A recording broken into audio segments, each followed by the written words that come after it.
I'm disappointed that the Trump administration got rid of the Biden administration's executive order on artificial intelligence. That executive order was widely praised both in the public and private sector. There is a whole body of employment law that has existed for a very long time. So if you believe, for example, that you were discriminated when you applied for a job, you could sue the company based on discrimination. The Trump administration has engaged in a chaotic and harmful firing of lots of different federal employees. You may have seen articles where they fired federal employees that were responsible for nuclear safety, and then they had to scramble and rehire them. They fired federal employees that have dealt with health and human services issues that are really important to the American public. And then in terms of AI, they have sought to, it's not clear to me whether they want to rename the AI Safety Institute or they want to dismantle it. I hope they don't dismantle it. And, well, again, you can't stop the continued advancement of AI. And I think it depends on what people mean by artificial general intelligence. Because right now, in certain areas, AI far surpasses human beings, right? So in math, AI can do math generally better than most humans can. Welcome to the Regulating AI podcast. Join host Sanjay Puri as he explores the dynamic and developing world of artificial intelligence governance. Each episode features deep dives with global leaders at the forefront of regulating AI responsibly, tackling the challenges using AI can bring about head-on and enabling balance without hindering innovation. Welcome to Regulating AI, a podcast dedicated to bringing global voices together to discuss the creation of fair and equitable AI regulation. I'm your host, Sanjay Puri, and today we have the privilege of speaking with Congressman Ted Lieu, who represents California's 36th Congressional District in the United States House of Representatives. Congressman Lieu is serving his fifth term in Congress and sits on the House Judiciary Committee and the Foreign Affairs Committee. He's also the co-chair of the House's bipartisan task force on artificial intelligence. Congressman before he began his political career, he served in the Air Force, both in active duty and in the reserves. He retired in 2021 at the rank of colonel. His unique blend of military experience, technical understanding, and legislative experience gives him a very valuable perspective on AI governance. He's been at the forefront of AI regulation efforts, introducing several key pieces of legislation, including the National AI Commission Act, the Block Nuclear Launch by Autonomous Artificial Intelligence Act, the Federal Artificial Intelligence Risk Management Act, and the Health AI Act. We've had him on the podcast before, but given that we are in a new administration, I thought it would be very helpful to get his perspective on the new dynamics in the new administration and the new world that we have. Congressman Lieu, thank you for joining us today on the Regulating AI podcast. Thank you, Sanjay. Honored to be on your show. Awesome.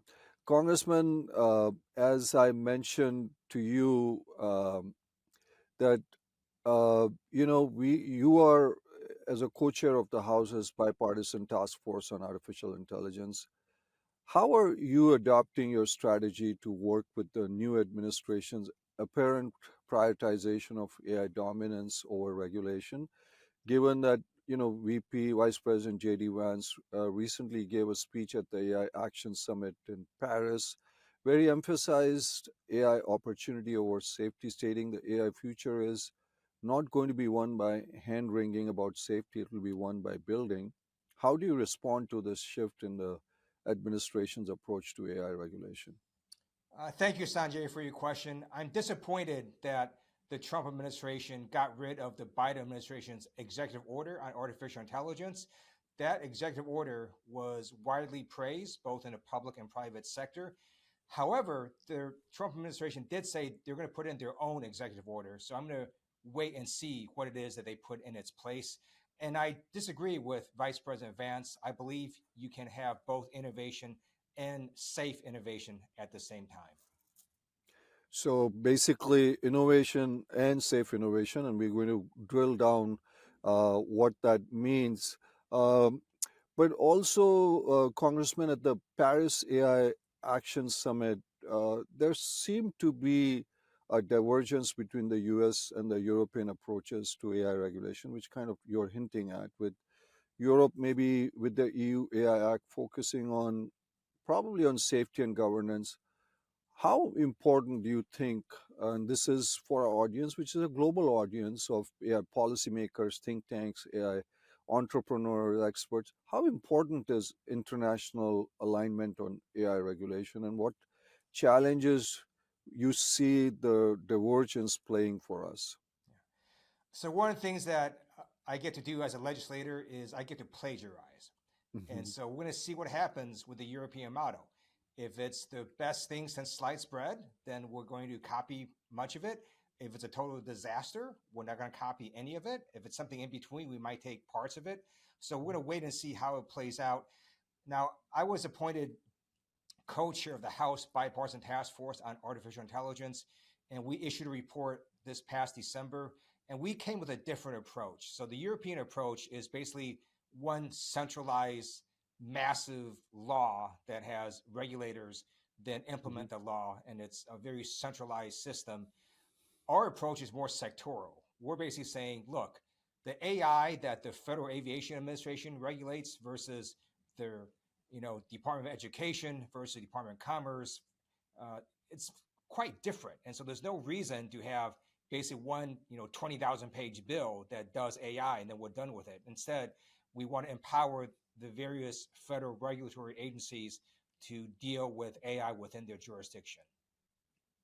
So dealing with different agencies, your thought is a more sectoral approach versus the more centralized approach that the European Union has taken.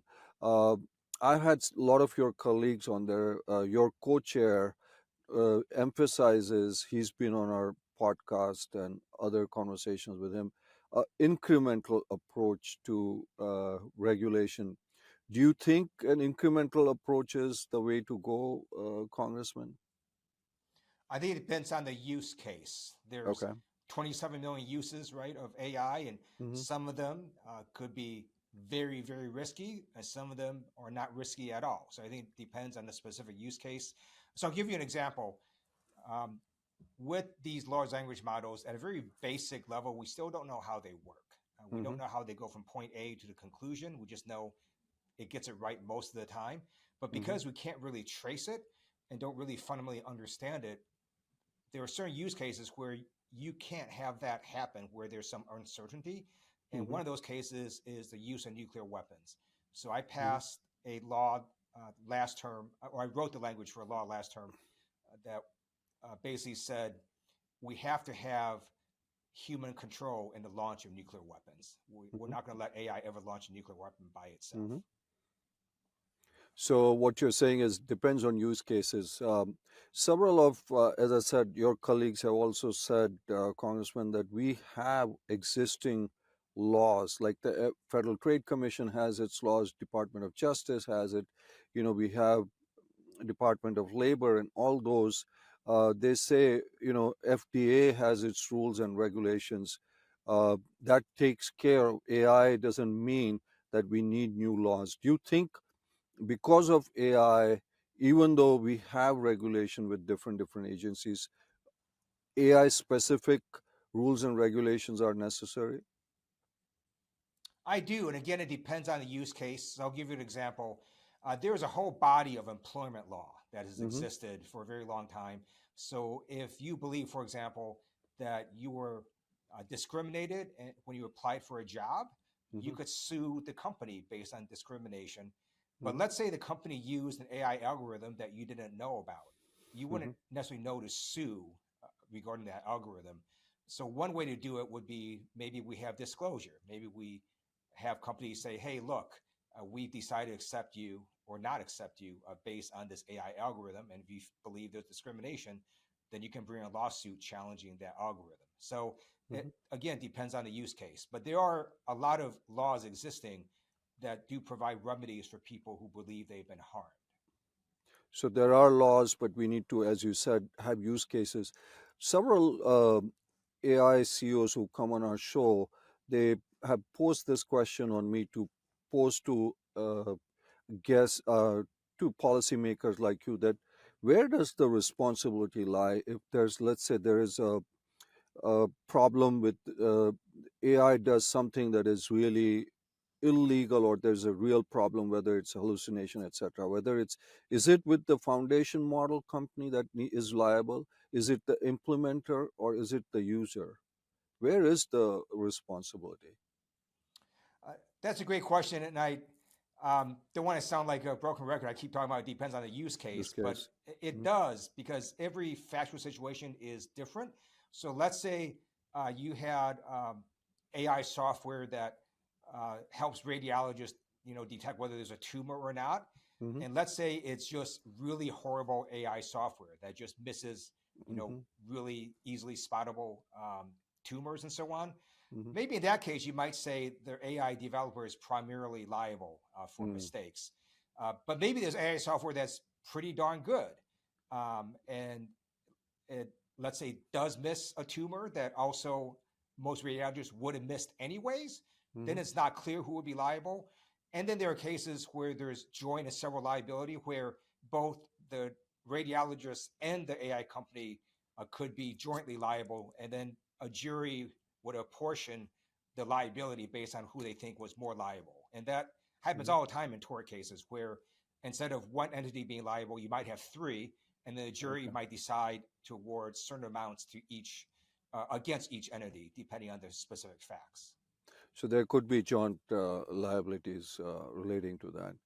Um, Congressman, you talked about the Biden EU Act, and one of the things that they had done was set up the U.S. AI Safety Institute, which um, was set up with staff and everything else. Now that has faced significant changes under the current Trump administration, including the departure of its director. And uh, how do you view what's happening there, and what impact that might have on AI safety and governance in the U.S.? The Trump administration has engaged in a chaotic and harmful firing of lots of different federal employees. You may have seen articles where they fired federal employees that were responsible for nuclear safety, and then they had to scramble and rehire them. They fired federal employees that have dealt with health and human services issues that are really important to the American public. And then in terms of AI, they have sought to it's not clear to me whether they want to rename the AI Safety Institute or they want to dismantle it. I hope they don't dismantle it. And I think they might just rename it and have it go forward as another name, but essentially a similar mission. And I do know that my counterpart on the House AI Task Force, Congressman Jay Obernold, he does support the AI Safety Institute. So we would be supportive if they want to modify it and call it something else, but the central mission remains the same. So we'll see what the administration does. Right. I think in UK also, I think they've changed it from safety, I think, to security or something like that. Um, so you're supportive of their changing it, but obviously there is a need for something of that nature. Um, Shifting to another topic, which is getting a lot of attention, and our audience would love to know your perspective. Congressman, as you know, the training and deployment of these large foundation models, it needs huge amounts of energy.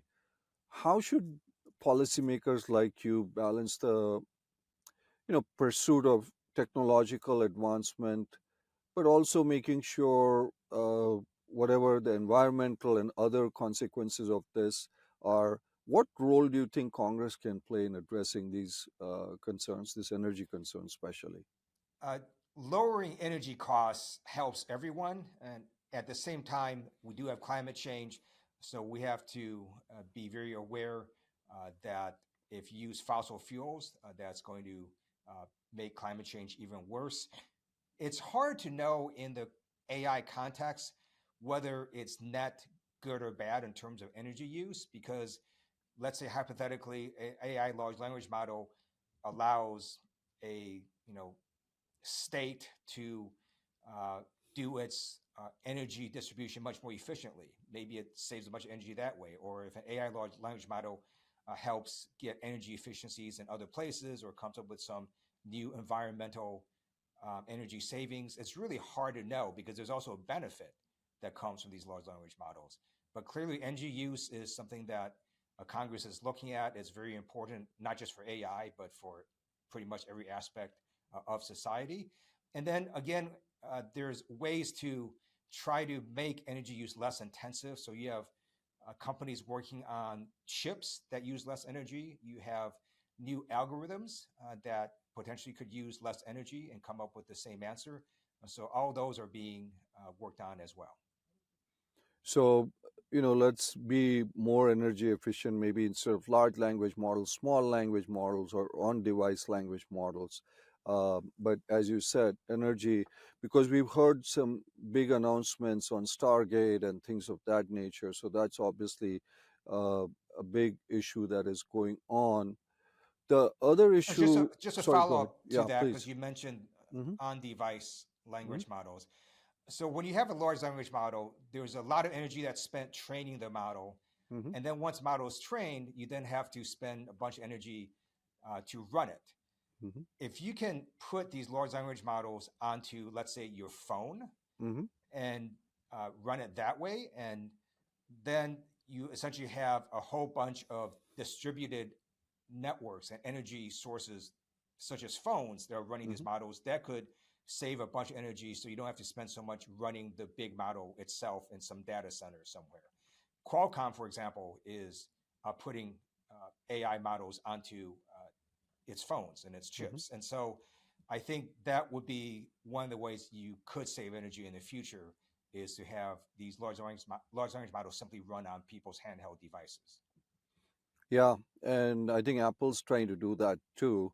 And I have a feeling, Congressman, that there is going to be a lot of innovation coming by in terms of how it is used. We have reasoning models coming up and all those, as you said, on device, etc. So that could see some major changes that happen.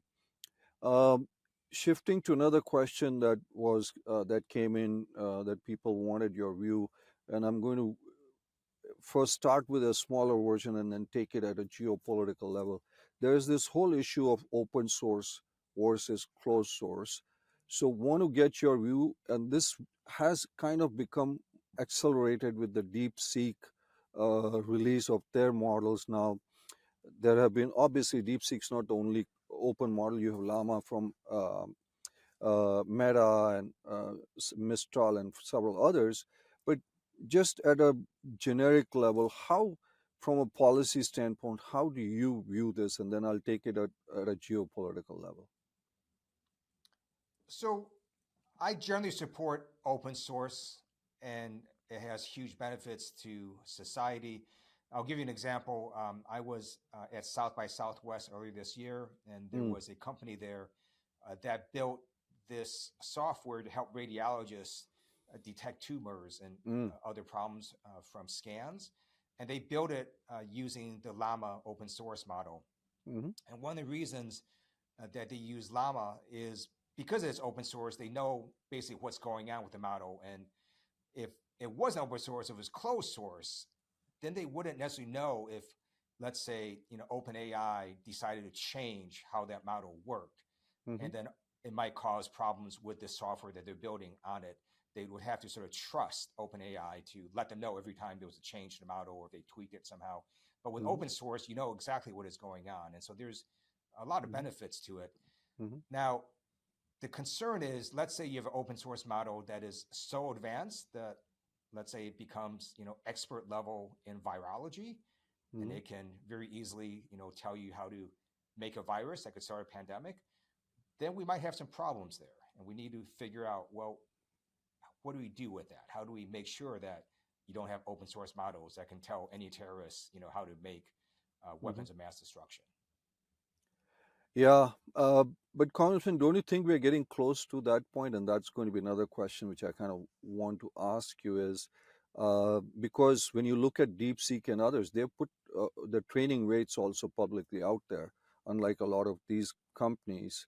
So that's a tough balance, and I don't know how policies can be, as you said, it's the innovation versus regulation argument that comes in, which, as you said, open source is good for innovation, allows small entrepreneurs, allows companies like this company that you met in South by Southwest. Um, so that's obviously going to be an interesting issue that comes by. That raises the other question, Congressman, is DeepSeek was a big moment. You saw about close to $1 trillion get wiped out from Wall Street, but also it raises several questions. So this one obviously big question is that the capability of the Chinese AI companies or the AI tech in China is probably not as far behind as we thought, and that has probably geopolitical issues. Um, the other obvious question is really in terms of, uh, you know, what happens when you have these companies saying we built a model with 70 million while US companies are probably spending hundreds of millions, in cases billions of dollars. Uh, your perspective on something on this topic, Congressman? I wasn't that surprised when DeepSeek showed up on the global stage.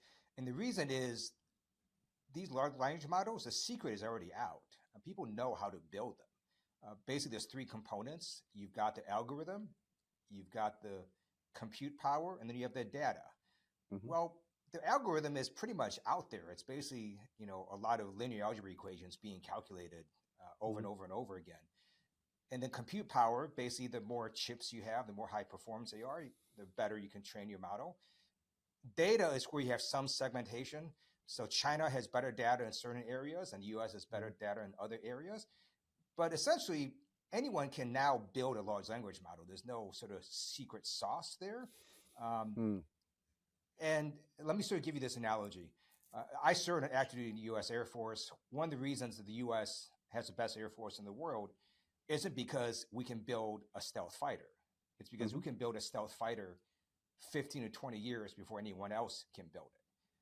But with AI, it's very different because the secret is already out, because people know how to do this. Essentially, any country, whether it's China or UAE or some other country, they're going to be able to build a large language model. And so maybe it's not top of the line, but maybe it's like 90% there, right? And so when you sort of try to hold countries back, it's not like it's going to take them 15 years to catch up. It might take them, 15 months or maybe 5 months. So that is the world we live in, because again, a lot of these things can be replicated, can be copied. And on top of that, you have open source out there. So any country can then use LLaMA open source model to start training itself, training its own AI model. So there's so many ways to catch up that it wasn't all that surprising to me when DeepSeek came out. So what you're saying is maybe it's not such a big deal that DeepSeek came out, and what? But in terms of the billions, No, yeah. I'm not saying that.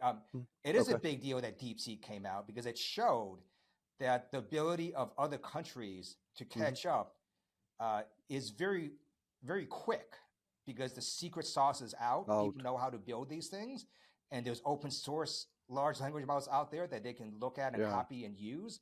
So it's very easy for a lot of different countries to catch up pretty quickly. Now the U.S. will still be in the lead. It will still be, the best in terms of the most advanced models. But whether that lead is, 1 month or 2 years, it's not going to be something huge like 10 years. So that's the point I'm trying to make. Yeah.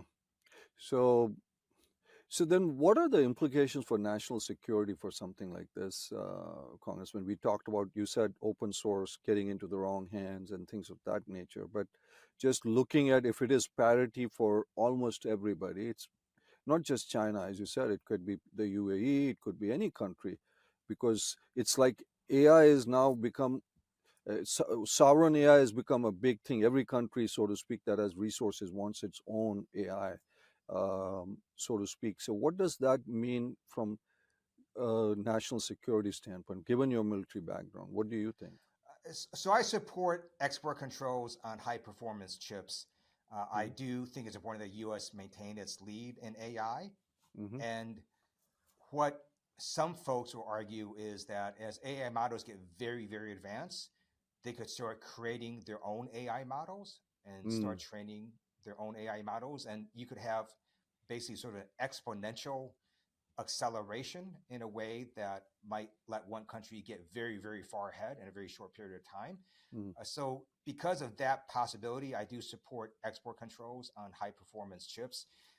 But again, it's only going to stop other countries, maybe a year, maybe at the outlier, maybe 2 years, but it's not going to stop a country from getting where the U.S. eventually is. It's just going to make it harder for them to get there. And I think export controls are important, but it's not going to save the U.S. from having another country get very, very good AI capabilities.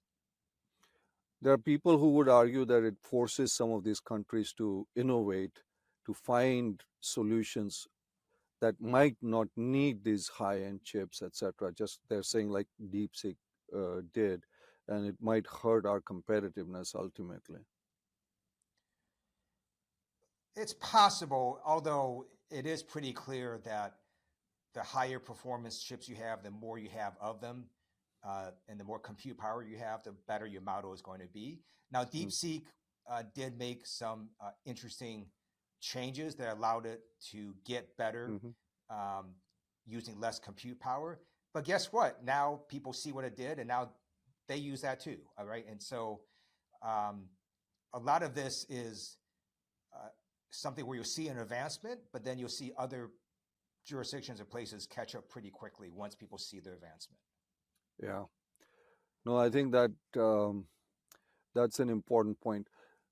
Congressman, you kind of talk about the investments that are needed in data, high performance chips, etc. It kind of leads to a question that's also come in from some of our listeners is this whole issue of big tech versus small tech, um, where you have these big 5, 6 companies who really can, I mean, it's now on one hand that you can talk about the large foundation model companies because of variety of things that happen. Does that concern a policymaker like you in terms of some kind of consolidation that's happening? Absolutely. And I'll give you this analogy. Imagine you're a physicist working on the frontiers of physics and you want to use a particle accelerator for your experiment. And it Mm-hmm. turns out that every particle accelerator is owned by one of 6 private sector companies. Mm-hmm. And you have to beg them to allow you to use their particle accelerator. Would we have a problem with that? I think we probably would. Mm-hmm. And that's what we have right now in terms of AI. There is no large computing cluster that the U.S. government has or an academic institution has.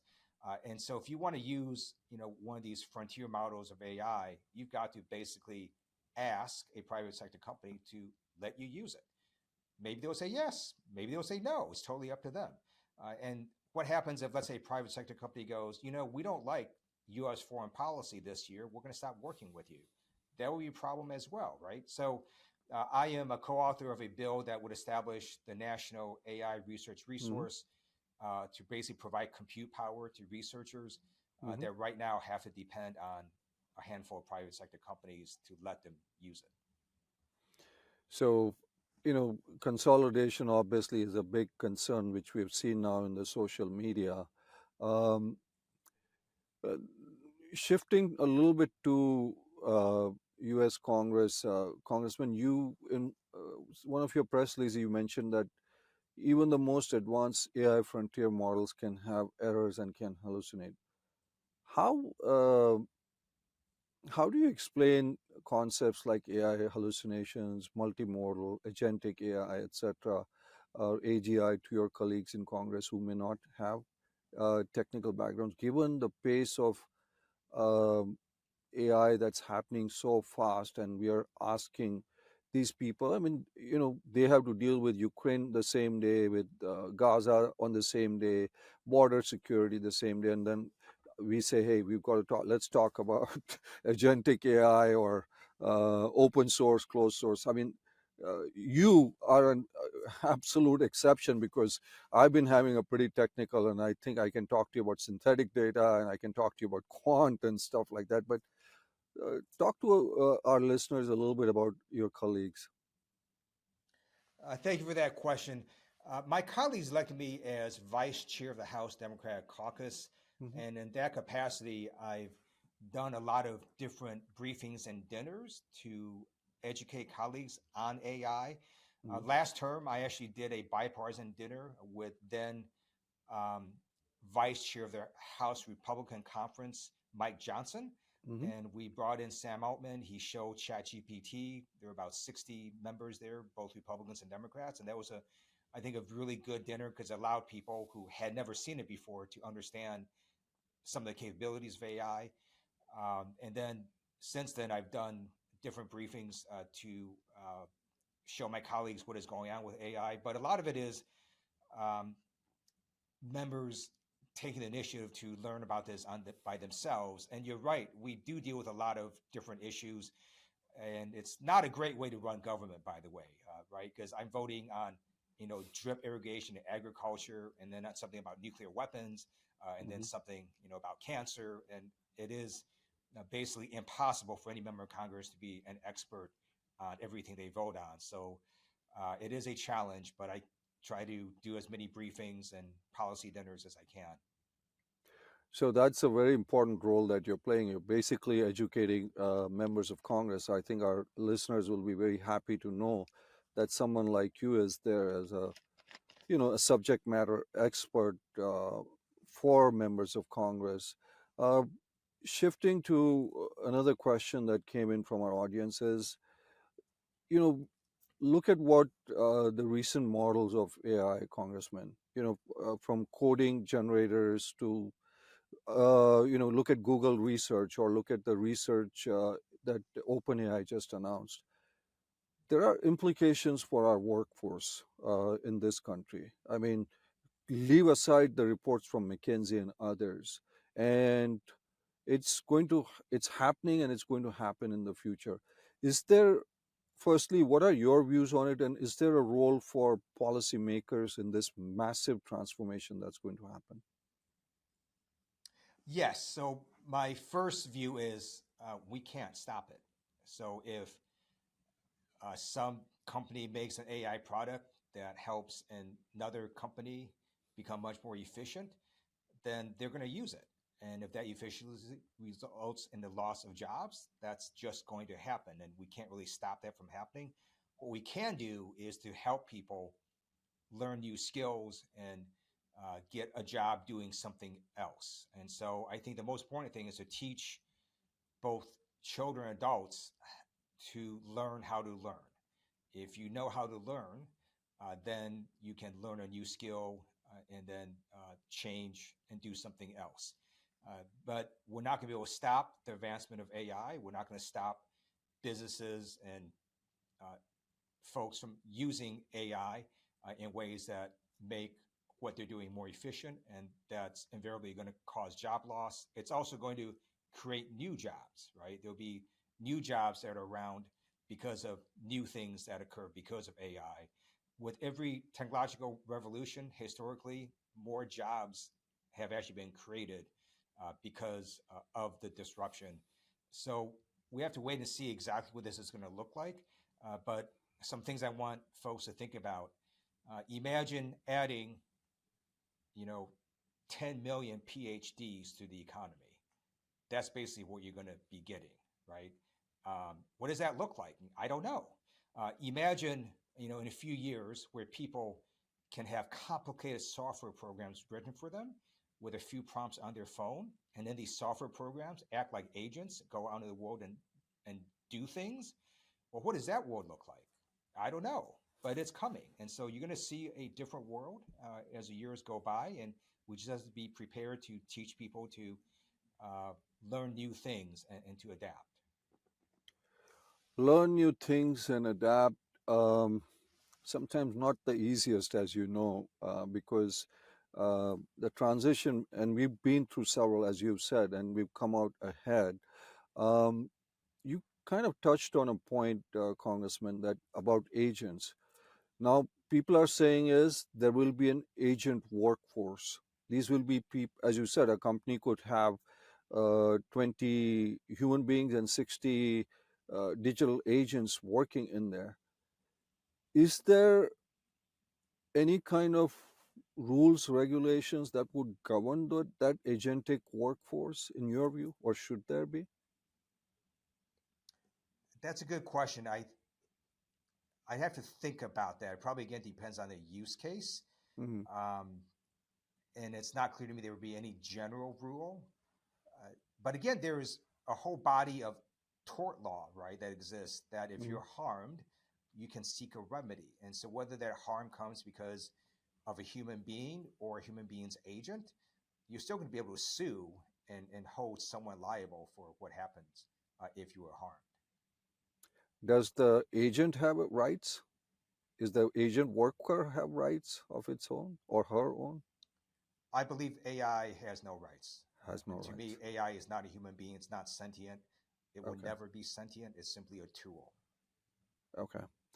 Um, you heard this hype about AGI, or whatever the term is. You're, you are as techie a policy person that I've had on this show, and we've had many. What are your thoughts? And is that a good thing, bad thing, from your view perspective for our listeners who some worry, some are hopeful? Well, again, you can't stop the continued advancement of AI. Hmm. And um, I think it depends on what people mean by artificial general intelligence. Hmm. Because right now, in certain areas, AI far surpasses human beings, right? Yep. So in math, AI can do math generally better than most humans can. Hmm. Um, and yeah, that's sort of changed the world, but humans are still in control and we, still have fun-filled daily lives and so on. Um, so let's say AI becomes really, really superior in, for example, chemistry. Well, Hmm. okay, that's great. And then maybe we have, less chemists and uh, we have more interesting, advancements in chemistry. So it's not clear to me what that means if you have, AI do things better than humans can, because right now it does things better than humans can in a number of areas. And then at the same time, there are questions that AI will never be able to answer no matter how good it is. So, for example, AI is never going to be able to tell you, hey, look, are the Cleveland Browns going to win the Super Bowl next year? By the way, I can tell you they're not, right? That the team is just really pretty mediocre. They're not The going to win. Cleveland fans on this podcast are not going to be happy, Right, Congressman. Sorry. right. Or, for example, um, would the Taiwan military fight in a war with China? Would they stand up like Ukraine did, or would they be like Afghanistan and just lay down their arms and surrender? AI couldn't answer that either, right? Um, or could AI answer questions about love and so on? So there's a lot of sort of things that AI is still never ever going to be able to answer. Uh, but at the same time, if you do become expert level in a whole bunch of different subjects, you're going to have job loss, and then we're going to have to see what kinds of new jobs will be created with that job loss and the disruptions. Yeah. No, I think that's a very interesting point. Congressman, one of your colleagues, Congresswoman Sarah Jacobs, had mentioned that AI consistently makes more aggressive and escalatory decisions than humans in war game simulations. Given your military background, how concerned are you about AI in military applications beyond nuclear weapons control? That would be quite concerning. And again, that's one reason I authored a law that basically says AI can never launch a nuclear weapon by itself. I hope other countries will also adopt that same stance. At the same time, it does depend on the AI model you use. You could program an AI model to be less escalatory if you wanted to. So it may be that the current models they use uh, are designed to be more escalatory. It's not clear to me. Uh, but in terms of the use of force, I still think it's important that human beings are in the loop whenever you have decisions regarding the use of force. Great. So, Congressman, when you look ahead to the next few years, what do you see as the most critical near-term and long-term priorities for AI regulation that we should be, thinking about? This is for the policymakers in our audience. So I do think we have to look at job disruption and the job losses. That's not necessarily a technological solution, and it's going to be a solution that might require we teach our kids a little bit differently, or it might require we invest more in skills retraining for adults. But we have to look at that issue because it's coming. The banking sector has released reports saying that there will be hundreds of thousands of jobs lost in the banking sector because of technology. We know right now that in terms of software coding, AI writes about 30 some percent of the software, maybe 40%. I talked to the CEO of Anthropic, and Mm-hmm. Dario said that Mm-hmm. his goal is that by 2027, no one in his company writes a single line of computer code. I think it's a little aggressive, but let's say Wow. he's off by a couple years. It's still pretty dramatic. So what do you do with a whole bunch of people that now are software coders that maybe in a few years their skills aren't needed anymore? And so we just have to do some thinking about how we retrain people and give people opportunities to do something else. So, listening to you, I mean, people really need to be doing some deep thinking in terms of career transitions, career opportunities. Congressman, just what you mentioned about Dario brings up a point to me. And like I said, I could be asking so many zillion things. It's just you have such an amazing viewpoint. Do you think, I mean, the past 10, 15 years, everybody's been saying STEM, STEM, STEM, teach your kids STEM. Do you think now maybe it's more liberal arts, more critical thinking that might be even more important? Just for our audience who are young people thinking of career choices, any suggestions for them? That's a great question. I agree with you. So I'll give you an analogy. I bet you don't know how to write a word processor. I don't know how to create No. one either. But it No. didn't matter because one day we all got a word processor and we're like, wow, it does Mm-hmm. spell check. It can do automatic page numbering. You Mm-hmm. can change fonts really easily. And over time, you did see less secretaries, but some of the folks it really helped were people who had spelling weaknesses. Mm-hmm. It took that weakness right off the table. So I suspect AI is going to help a lot of people who are not technical because all of a sudden these people can do amazing technical things that Mm-hmm. they never could have done before, but for AI. And so it's the people that are going to be able to use AI in interesting, innovative ways that will advance in society. It's really hard to know who these people are, but again, the best thing to do is to teach people to learn how to learn. And by the way, we have a massive illiteracy rate in America and around the world. Mm-hmm. It's horrendous. It's actually quite shocking. If you don't know how to read, you're not going to do well in society. And we have to tackle that problem as just a basic uh, issue we have to do in the United States. Yeah. And we've had guests here who say AI can do personalized education because, Congressman, what you need to learn is a little bit different than I need to learn because you might be strong, as you said, in certain things.